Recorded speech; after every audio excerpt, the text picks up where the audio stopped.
অত্যন্ত চমৎকার এবং গোছানো অনেক বড় একটা মিছিল আমাদের মাঝে আসবে। আমরা সকলেই করতালির মাধ্যমে এই মিছিলকে স্বাগত জানাবো। গোলাকান্দা গ্রামের পক্ষ থেকে একটি বিশাল মিছিল আমাদের মাঝে উপস্থিত হয়েছে।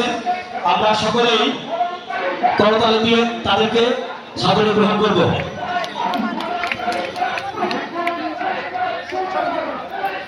মহিলাদের আপনার সবাই সামনে চলে আসেন, মিছিলের সামনে এসে দুই ভাগে ভাগ হয়ে আপনার দুদিকে বসে পড়েন।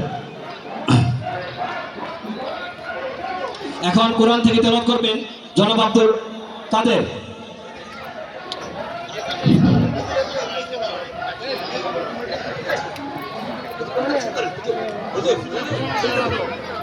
أعوذ بالله من الشيطان الرجيم بسم الله الرحمن الرحيم